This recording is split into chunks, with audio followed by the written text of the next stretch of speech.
এবারের প্রশ্ন আমার বাম দিকের মাইক থেকে। আমি অ্যান্টনি, আমি ফিলোসফির একজন ছাত্র। আপনার লেকচার থেকে আজকে যেটা শিখলাম যে সব ধর্মই বলে এমন সব কথা যেগুলো কমন, আর এমনকি মোহাম্মদও কমন, সব ধর্মেই আছে। কিন্তু পবিত্র কোরআনটা কোন দিক থেকে আলাদা? কোরআন এমন কি বলছে যেটা অন্য ধর্মে বলা নেই? যেমন ধরেন মোহাম্মদ, তার কথা সব ধর্মের বইতেই তো বলা হয়েছে। ভাই খুব সুন্দর প্রশ্ন করেছেন। আপনি বললেন যেটা কমন সেটা মেনে চলতে। সব ধর্মগ্রন্থই বলে মুহাম্মদের কথা, আর কোরআনও বলছে মুহাম্মদের কথা। এখানে নতুন কি আছে? খুবই সুন্দর প্রশ্ন। অন্য সব ধর্মই বলে যে পরবর্তীতে একজন নবী পৃথিবীতে আসবেন, আর বাইবেলও বলছে।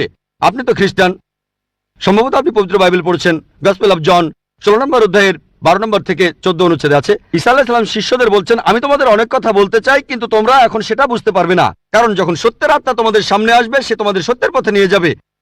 আর সে তার নিজের কথা বলবে না, যা শুনবে সে কথাগুলোই বলবে।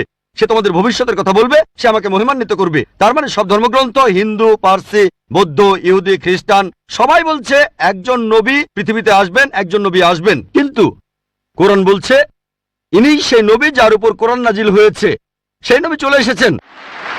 যখন আপনি ক্লাস 1-এ পড়ছেন, আপনার স্কুলে সবার উপরে ক্লাস 10, তারপর ক্লাস 2-তে উঠলেন, তখনও লক্ষ্য ক্লাস 10, তারপর ক্লাস 3-তে উঠলেন, তখনও ক্লাস 10ই লক্ষ্য। এখানে শুধু স্কুলের কথা বলছি। Class 5, class 6, class 7, class 8, class 9, তারপর ক্লাস 10-এ উঠলেন, তারপর এসএসসি পরীক্ষা দেবেন, ঠিক? তার মানে এই না যে ক্লাস 1 আর ক্লাস 10-এর পড়াশোনা এক। আপনি ক্লাস 10-এর জন্য প্রস্তুতি নিচ্ছেন। প্রস্তুতি নেওয়া হয়েছে 1400 বছর আগে। আল্লাহ তাআলা এই নবীকে পাঠিয়েছেন। যীশু খ্রিস্ট বলেছেন, আমি তোমাদের অনেক কথা বলতে চাই, কিন্তু তোমরা এখন তা বুঝতে পারবে না, কারণ যখন সত্যের আত্মা তোমাদের সামনে আসবে সে তোমাদের সত্যের পথে নিয়ে যাবে। তাহলে 1400 বছর আগে আল্লাহ তাআলা বুঝেছিলেন যে সেটাই সঠিক সময়। এখন পৃথিবীর মানুষ এই কথাগুলো বুঝতে পারবে। অর্থাৎ পবিত্র কোরআন, অন্যান্য সব ধর্মগ্রন্থে একথা বলা হয়েছে যে মহান ঈশ্বর একজন। বর্ণনাগুলো হয়তো আলাদা। সব ধর্মগ্রন্থই বলছে এক স্রষ্টার কথা। আমরা মানব নবীদের আর চূড়ান্ত নবী মুহাম্মদ সাল্লাল্লাহু আলাইহি ওয়াসাল্লামকে। সারমর্মটা হচ্ছে একই, বর্ণনাগুলো হয়তো আলাদা।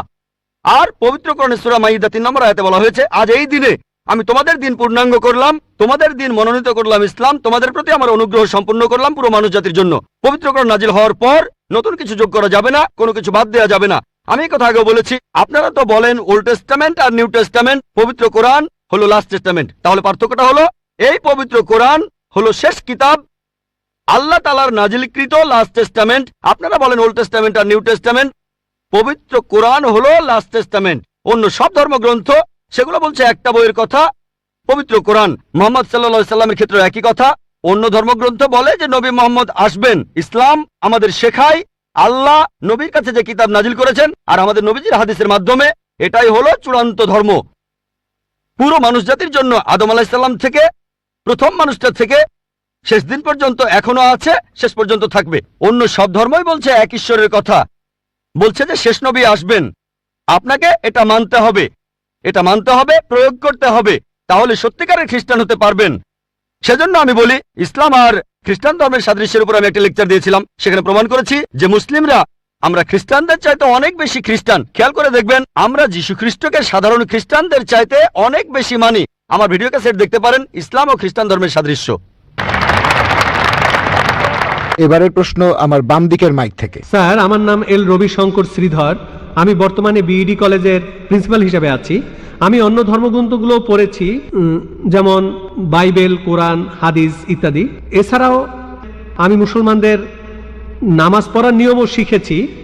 স্যার, একটা হাদিস বলা আছে, নবীজি সাল্লাল্লাহু আলাইহি সাল্লাম এক সিরিয়ানকে বলেছেন যে ধর্ম বদলানোর দরকার নেই, আর তুমি কালিমাও বলো না, তখন প্রয়োজন ছিল।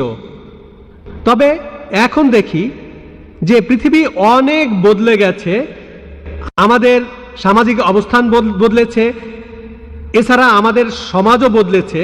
আর একটা ব্যাপার জানতে চাচ্ছি, এমন কি কোনো রকম ছাড় দেয়া আছে যদি কেউ ইসলাম পালন করতে চায়? আমরা জানি ইসলাম ধর্মের কিছু ব্যাপার ফিজিক্সের মাধ্যমে প্রমাণ করেছেন বিজ্ঞানী ক্যাপরা আর স্টিফেন হকিং, যেমন সময় আর বিশ্বজগৎ কিভাবে সৃষ্টি হলো। এখন আনাল হক, আমি খোদা, এই টাইপের ধারণার কোনো স্থান আছে? 5 ওয়াক্ত নামাজ পড়লাম, ধর্ম মানলাম, এরপর আমরা অন্য সময় কি বলতে পারি যে আনাল হক? এটা কি মানতে পারি? আর ভাই প্লিজ একবারে একটা প্রশ্ন করেন, হাতের সময় কম, এই প্রশ্নটার উত্তর দেই। প্রশ্ন করার জন্য অনেকে দাঁড়িয়ে আছেন। ভাই আপনি প্রশ্ন করলেন যে তিনি একটা হাদিস জানেন যেখানে নবীজি এক সিরিয়ানকে তার ধর্ম বদলাতে বারণ করলেন, বলেন। যে তুমি বলবে না লা ইলাহা ইল্লাল্লাহ বাজারের মধ্যে, তাকে মারা হতো। ভাই আপনি বললেন যে নবীজি এক লোককে বাজারের মধ্যে লা ইলাহা ইল্লাল্লাহ বলতে বারণ করেছেন, না হলে তাকে মারা হতো। আমি জানি না আপনি কোন হাদিসের কথা বলছেন। একটা হাদিস বলছে জোরে আল্লাহু আকবার বলো না, লা ইলাহা ইল্লাল্লাহ না। এটা বলা হয়েছিল কারণ যুদ্ধের সময় তারা লুকিয়ে আছে আর শত্রু আসছে, তখন জোরে আল্লাহু আকবার বলো না, কারণ তাহলে শত্রুরা টের পেয়ে যাবে। বাজারের মধ্যে না, যুদ্ধের ময়দানে।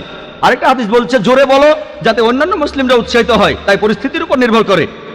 নবীজি একবার বলেছেন যুদ্ধের ময়দানে বলো আল্লাহু আকবার, এতে মুসলিমদের সাহস বাড়বে। কিন্তু অন্য সময়ে যখন লুকিয়ে আছেন তখন জোরে বললে শত্রুরা টের পাবে। তাই এক এক পরিস্থিতিতে এক এক রকম কাজ।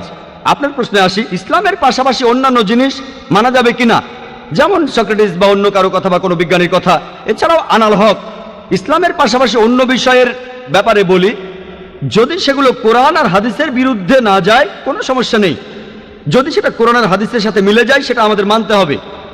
সেটা হতে পারে যে কোনো বিষয়, হোক বিজ্ঞান, ভূগোল বা ইতিহাস, হোক হিন্দু, ইসলাম, খ্রিস্টান ধর্ম, ইহুদি ধর্ম। যদি সেটা পবিত্র কোরআনে উল্লেখ করা থাকে তাহলে সেটা আমাদের মানা ফরজ। যদি সেই কথাটার উল্লেখ কোরআনে না থাকে আর কোরআনের বিরুদ্ধে না যায় সেটা মানতে পারেন মুবাহ, ঐচ্ছিক। কিন্তু যদি সেই কথাটা কোরআনের বিরুদ্ধে যায় সেটা হারাম, সেটা নিষিদ্ধ। এই তিনটা হতে পারে, তিনটা ফলাফল পাবেন। আপনি বললেন যে ইসলাম তৌহিদে বিশ্বাস করে, 5 ওয়াক্ত নামাজ। ইসলাম আনাল হকে বিশ্বাস করে কিনা? আনাল হক নিজেকে আল্লাহ দাবি করা, এটা শিরক, এটা তৌহিদের বিরুদ্ধে যায়। এটা বলতে পারেন না যে আপনি তৌহিদও মানেন আবার একাধিক ঈশ্বরে বিশ্বাস করেন। আপনি তৌহিদ মানেন আবার বলছেন আমি আল্লাহ, দুটো আসলে বিপরীত।